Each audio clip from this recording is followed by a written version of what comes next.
Civil softwares, drafting, interior design, analysis softwares online classes எடுத்துகிட்ருக்கோம். உங்களுக்கு தேவைப்பட்டுச்சு அப்படின்னா ஸ்க்ரீனில் தெரிய நம்பருக்கு கான்டாக்ட் பண்ணுங்கள். Hello friends, welcome back to civil Tamil. இந்த வீடியோவில் நம்ம என்ன பார்க்க போகிறோம் அப்படின்னா, ஆட்டோகேடில் ஒரு பேசிக்கான விஷயம் யூனிட் செட் பண்ணுறது, லிமிட் செட் பண்ணுறது. ஸோ இது ஆல்ரெடி நம்ம ஒரு வீடியோ போட்டிருக்கோம், பட் அது நிறைய பேர்த்துக்கு டவுட்ஸ் நிறைய இருக்குது. ஸோ அதுக்காக தான் இந்த வீடியோ, ஸ்கிப் பண்ணாமல் பாருங்கள். வீடியோக்குள்ளே போகிறதுக்கு முன்னாடி சேனல் சப்ஸ்கிரைப் பண்ணாதீங்க, சப்ஸ்கிரைப் பண்ணிக்கோங்க, கூடவே பெல் பட்டன் கிளிக் பண்ணிக்கோங்க.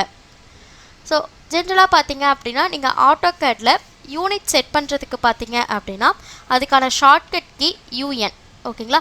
ஸோ யூஎன்னு நீங்கள் வந்து ஆட்டோகேட் பொறுத்த வரைக்கும் நீங்கள் எந்த ஒரு ஸ்பேஸில் வச்சு நீங்கள் டைப் பண்ணாலும் டைப் ஆகும். கர்சர் இந்த இருக்கு இல்லையா, ஸோ அதில் நீங்கள் எந்த ஸ்பேஸில் வச்சாலும் உங்களுக்கு டைப் ஆகும். இல்லை அப்படின்னா நீங்கள் என்ன பண்ணலாம், ஸ்ட்ரெயிட்டாக கமெண்ட் பார்லேயே போயிட்டு யூஎன் அப்படின்னு சொல்லிட்டு டைப் பண்ணிங்கன்னா யூனிட்ஸ் அப்படின்ற ஒரு ஆப்ஷன் வரும். அதை கிளிக் பண்ணிக்கோங்க. கிளிக் பண்ணிங்கன்னா இந்த இடத்துல டைப்பு, ப்ரிசிஷன் அண்ட் தென் நீங்கள் என்ன யூனிட் செட் பண்ண போகிறீங்களோ அது. இது மூணு தான் ரொம்ப இம்பார்ட்டண்ட்டான விஷயம். ஜென்ரலாக நம்மளுக்கு என்ன ஒரு டவுட்னா, நம்ம ஆட்டோகேட் ட்ராயிங் வந்து நம்மளுடைய ஹவுஸ் பிளான் ஆகட்டும், இல்லை கமர்ஷியல் பில்டிங் எதாக இருந்தாலும் நம்ம எந்த யூனிட்டில் போடணும் அப்படின்னு சொல்லி நிறைய பேர் கேட்குறீங்க. எப்போவுமே நம்ம வந்து நீங்கள் ஒரு ரஃபாக நீங்கள் வந்து ட்ரா பண்ணுறீங்க அப்படின்னா ஓகே, இல்லை நீங்கள் வந்து ஒரு இடிசிஆர் ட்ராயிங் போடுறீங்க, அப்ரூவலுக்காக போடுறீங்க அப்படின்னா கம்பல்சரி அது மீட்டரில் மட்டும்தான் இருக்கணும். ஓகேங்களா? இதுவே நீங்கள் இடிசிஆர் ட்ராயிங்லாம் போடுறீங்கன்னா மீட்டரில் நீங்கள் ட்ரா பண்ணல, வேறு ஏதாவது யூனிட்டில் ட்ரா பண்ணியிருக்கீங்க அப்படின்னா உங்களுக்கு அப்ரூவ் ஆகாது. எரர் மெசேஜோடு உங்களுக்கு ரிட்டன் ஆகிடும். ஓகேங்களா? அதனால் எப்போவுமே நீங்கள் வந்து மீட்டரில் வச்சு ட்ரா பண்ணி பழகிக்கோங்க. ஒரு சிலர் பார்த்தீங்கன்னா மெக்கானிக்கல் ட்ராயிங்லாம் உங்களுக்கு வந்து மீட்டரில் இருக்கும். இல்லை அப்படின்னா ஹவுசிங் பிளான்லாம் இருந்துச்சுன்னா உங்களுக்கு ரெசிடென்ஷியல் பில்டிங்லாம் நீங்கள் ஃபீட் அண்ட் இன்ச்சஸில் போட்டு பழகிருப்பீங்க. பட் எல்லாமே நீங்கள் வந்து மீட்டரில் போட்டு பழகிக்கோங்க. ஸோ மீட்டர் அப்படிங்கும் போது நம்ம இந்த இடத்துல வைக்க வேண்டியது டைப்பில் டெசிமல். சப்போஸ் நீங்கள் ஃபீட் அண்ட் இன்ச்சஸில் ட்ரா பண்ணுறீங்க அப்படின்னா இந்த இடத்துல டைப்புன்ற இடத்துல என்ஜினியரிங் கொடுக்கணும். ஸோ இப்போ டெசிமல் கொடுத்துட்டு இந்த ப்ரிசிஷன் அப்படின்றது பார்த்தீங்க அப்படின்னா, இப்போ ஒரு லைனோட லென்த் வந்து 12 மீட்டர் அப்படின்னா அது வந்து உங்களுக்கு 12ன்னு சொல்லி காட்டணுமா, இல்லை 12.0, 12.00 அந்த டிஜிட்க்கு அப்புறம் என்ன காமிக்கணும் அப்படின்றது தான் இந்த ப்ரிசிஷன். ஸோ இப்போ நான் ப்ரிசிஷன் பார்த்தீங்கன்னா இப்போ எனக்கு 0 அப்படின்றதே வச்சுக்கிறேன்.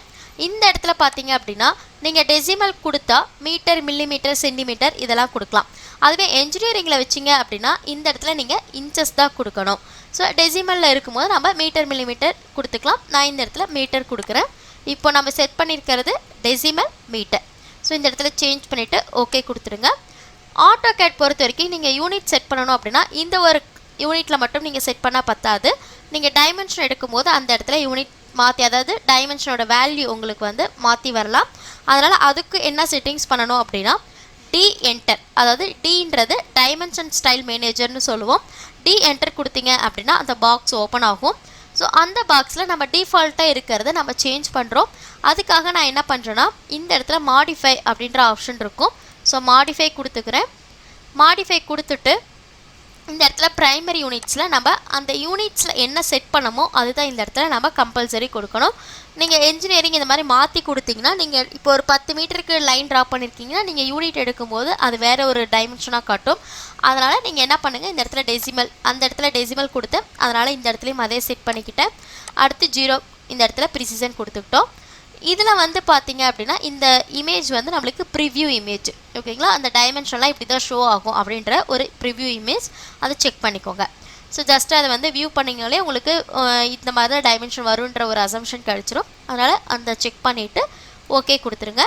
செட் கரண்ட் கொடுங்க. அப்போ தான் உங்களுக்கு மேக்ஸிமம் சேவ் ஆகிடும். நீங்கள் செட் கரண்ட் கொடுக்கலனாலும் சேவ் ஆகிடும். பட் செட் கரண்ட் வந்து பார்த்தீங்கன்னா சேஃப் தான். ஏன்னா நீங்கள் பண்ணியிருக்க சேஞ்சஸ் எல்லாமே சேவ் ஆகணும் அப்படின்னா நீங்கள் செட் கரண்ட் கொடுத்துட்டு க்ளோஸ் பண்ணுங்கள். இப்போ பார்த்தீங்க அப்படின்னா யூனிட்ஸ் நம்ம செட் பண்ணியாச்சு. இப்போ நான் லைன் எடுத்து ஒரு 10 மீட்டருக்கு லைன் போடுறேன். ஸோ 10ன்னு சொல்லி கொடுத்துருக்கேன். எஸ்கேப் கொடுத்துட்றேன். ஸோ இதில் வந்து பார்த்திங்கன்னா டைமென்ஷன் எடுத்து பார்ப்போம். லீனியரில் எடுத்துகிட்டு இங்கேருந்து கர்சர் எடுத்தோம் அப்படின்னா 10ன்றது காட்டும். ஓகேங்களா? ஸோ இது வந்து யூனிட் செட் பண்ணுறது. இப்போ லிமிட் செட் பண்ணுறது அப்படின்னு பார்த்திங்கன்னா இப்போ நம்ம வந்து இந்த இடத்துல லிமிட்ஸ்ன்னு சொல்லி டைப் பண்ணுறேன். லிமிட்ஸ்ன்னு டைப் பண்ணிவிட்டு லோயர் லெஃப்ட் கார்னர் அப்படின்ற ஒரு ஆப்ஷன் காட்டும். அது வந்து பார்த்திங்கன்னா இப்போ ஒரு கிராஃப் ஷீட் எடுத்துக்கிட்டிங்கன்னா அதனுடைய ஆரிஜின் பாயிண்ட் இருக்குல்ல, அது எப்போவுமே நம்மளுக்கு 0,0 தான். ஸோ அதனால் லோயர் லெஃப்ட் கார்னர் அப்படின்றது இந்த பிளேஸ் தான். அதனால் நான் என்ன பண்ணுறேன், 0,0னே கொடுத்துக்கிறேன். ஓகேங்களா? அது கொடுத்தோடனே அப்பர் ரைட் கார்னர் அப்படின்றது காட்டும். இப்போ ஒரு ஒரு ஷீட் இருக்குது அப்படின்னா அது வந்து ஒரு 400 by 400ன்னு வச்சுக்கோங்களேன். அதே மாதிரி அதாவது இப்போ எக்ஸாம்பிளுக்கு ஒரு பிளாட் இருக்குன்னா அந்த 30க்கு 40 அந்த மாதிரி சொல்கிறோம் இல்லையா, அந்த மாதிரி ஷீட்டோட சைஸு இப்போ மீட்டரில் கொடுத்துருக்கனால நான் அந்த மாதிரி கொடுக்குறேன். இப்போ 40,40 அப்படின்றத கொடுத்துக்கிறேன். கொடுத்துட்டு ஒரு என்டர் கொடுக்குறேன். இப்போ உங்களுக்கு எந்த ஒரு சேஞ்சஸுமே இருக்காது. ஓகேங்களா. இப்போ நான் என்ன பண்ணுறேன்னா கமெண்ட் பாரில் போயிட்டு கிரிட் டிஸ்பிளே அப்படின்ற ஒரு ஆப்ஷன் இருக்கும். கிரிட்னு டைப் பண்ணிங்கனாலே கிரிட் டிஸ்பிளேன்னு ஒரு ஆப்ஷன் காட்டும். அதை கிளிக் பண்ணிவிட்டு இங்கே ஒரு வேல்யூ காட்டும். ஓகேங்களா. அதில் நீங்கள் வந்து 2ன்றதை என்ட்ரு பண்ணுங்கள். ஸோ 2 என்ட்ரு பண்ணிவிட்டு என்ட்ரு கொடுத்தீங்க அப்படின்னா உங்களுக்கு இந்த இடத்துல மட்டும் கிரிட் லைன் ஷோ ஆகும். அதாவது 40 by 40 அதுக்கு மட்டும் கிரிட் லைன் கிடைக்கும். ஓகேங்களா. ஸோ இது வந்து பார்த்தீங்கன்னா உங்களுக்கு எக்ஸ்ட்ரா அதாவது டைமென்ஷன் இஷ்யூலாம் எதுவும் இருக்காது, மெஷர்மெண்ட்டில் எந்த ஒரு ப்ராப்ளமும் இருக்காது. அட் த சேம் டைம் நீங்கள் அந்த லிமிட்டுக்குள்ளே நீங்கள் ட்ரா பண்ணுவீங்க. ஓகேங்களா. அதுக்காக தான் இந்த லிமிட் செட் பண்ணுறது. பட் இம்பார்ட்டன்ட் யூனிட் தான். ஸோ யூனிட் மறக்காமல் கரெக்டாக செக் பண்ணிக்கோங்க. நீங்கள் EDCR ட்ராயிங் போடுறீங்க அப்படின்னா கம்பல்சரி நீங்கள் மீட்டரில் மட்டும்தான் ட்ராயிங் பண்ணணும். ஓகேங்களா. ஸோ இந்த வீடியோவில் டவுட் இருந்துச்சுன்னா கமெண்ட் செக்ஷனில் கமெண்ட் பண்ணுங்கள், வீடியோ ஷேர் பண்ணுங்கள், லைக் பண்ணுங்கள், சேனல் சப்ஸ்கிரைப் பண்ணிக்கோங்க. தேங்க்யூ.